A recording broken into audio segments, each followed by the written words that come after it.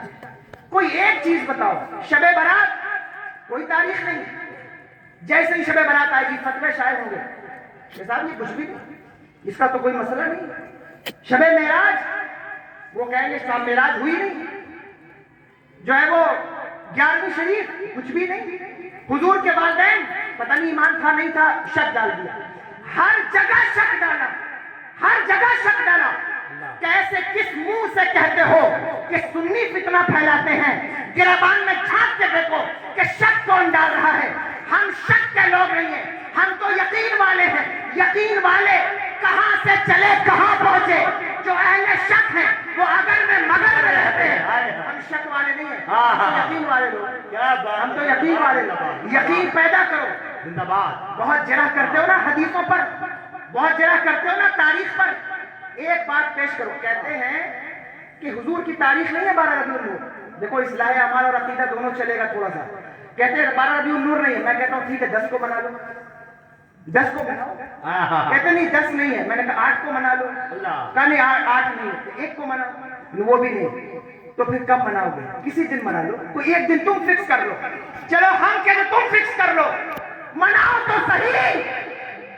کہنا نہیں ہم نہیں مناتے، تو میں کہتا ہوں اسی لیے میرے منہ سے یہ جملہ نکلتا ہے، بدبختو حضور کا ذکر تمہارا محتاج نہیں ہے۔ حضور کا ذکر تو دنیا اور مافیہ میں، آسمان میں لبا ہو رہا ہے۔ بلکہ میرے امام نے تو یوں کہا کہ عرش پہ تازہ چھیڑ چھاڑ، فرش پہ درپا دوں گا، کان چنک لگائیے تیری ہدایت۔ نعرہ تکبیر، نعرہ رسالت، مسلک اعلیٰ حضرت، کلام اعلیٰ حضرت، شہزاد حضور نہال ملت۔ کان جدھر لگائیے تیری، اسی لیے ہم کہتے ہیں، ہم اسی لیے کیوں کہتے ہو شب معراج کچھ نہیں؟ کیوں بھائی کیا کچھ نہیں؟ کہا معراج پر نہیں گئے حضور۔ اچھا تمہیں کیسے پتا کہ نہیں گئے؟ کیسے پتا؟ یہ تاریخ میں یہ ہے، حدیث میں جرح بہت کرتے ہیں، حدیث لائیے، تاریخ لائیے، تاریخ میں یہ ہے حدیث۔ میں کہتا ہوں میں سیدھی بات، ہم نے تو مصطفیٰ جب وہی مانیں گے تو حضور کے شان کے مطابق، جو حضور کے شان کے لائق نہیں وہ نہیں مانیں گے۔ اللہ اللہ، بتاؤ یہ کہنا حضور مر کر مٹی میں مل گئے، کیا یہ حضور کی شان ہے؟ کیا یہ شان ہے؟ اللہ اکبر۔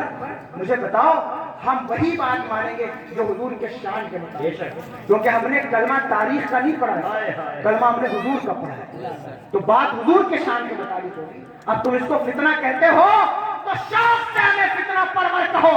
اگر یہی فتنہ ہے، حضور کی محبت ہی کو تم نے فتنہ کہا ہے، تو شوق سے ہمیں یہ الزام قبول ہے، دامن محشر کی عدالت میں تم بھی ہوگے ہم بھی ہوں گے، وہاں پتہ چلے گا کہ فتنہ کون پھیلاتا تھا اور نبی کی محبتیں کون مانتا۔ ہم تو محبتوں کی بات کرتے ہیں اور تم کہتے ہو فتنہ پھیلاتے ہیں۔ اللہ اللہ، یہ غلط الزام ہے سنیوں کے اوپر۔ نہیں، کتابوں میں چھاپ کے دیکھو فتنہ کہاں ہے، ہم نے نہیں فتنہ پھیلایا۔ اگر ہم نے فتنہ پھیلایا ہوتا تو خدا کی قسم اللہ اکبر، اگر ہمارے اکابرین نے یہ کام کیا ہوتا تم یہ بات کہتے تو بات سمجھ میں آتی، لیکن یہ کام تو تمہارے اکابرین نے کیا، کیوں نہیں چھوڑتے، کیوں نہیں جلاتے ایسی کتابیں جس میں یہ بات آتی ہے؟ دیکھو بات صرف اتنی ہے کہ شک ڈالنے سے رشتے خراب ہوتے ہیں۔ دنیا جانتی ہے کہ یہ رشتہ خراب ہو گیا تو کام بن جائے گا، تو اس رشتے کو ختم کر دیا جائے، اس رشتے کو توڑ دیا جائے۔ اس لیے ہر موقع پر تمہیں شک میں ڈالا جاتا ہے کہ ربیع النور نہیں ہے، 11ویں جو ہے وہ شب معراج کچھ نہیں ہے، شب بیراط کچھ نہیں ہے، یہ کچھ بھی نہیں ہے۔ میں کہتا ہوں اس رات میں ہوتا کیا ہے؟ عبادت ہی تو کی جاتی ہے، ریاضت ہی تو کی جاتی ہے، لیکن بس شک۔ قرآن کہتا ہے کلا سوف تعلمون ثم کلا سوف تعلمون کلا لو تعلمون علم الیقین۔ اللہ نے کہا ہے تمہیں یقینی علم آئے گا، حالانکہ یہ آیت دوسرے مفہوم کی طرف اشارہ کر رہی ہے، لیکن قرآن کا عمومی رویہ انسانیت کو خطاب کرتے ہوئے کہہ رہا ہے کہ تمہیں یقینی علم آئے گا۔ یہ جو شک کے بندے بنے پھرے ہو، بتاؤ نا کس نے خدا کو دیکھا ہے؟ بتاؤ مجھے، یہ جو کہتے ہو یقینی علم، تو بتاؤ کس نے خدا کو دیکھا؟ ہم نے تو نہیں دیکھا۔ ہمارا عقیدہ تو یہ ہے کہ ایک دیکھنے والے کا کہاں مان لیا ہے، دیکھے تجھے ہم نے خدا مان لیا ہے۔ ہمارا عقیدہ تو یہ ہے۔ کیوں شک ڈالتے ہو؟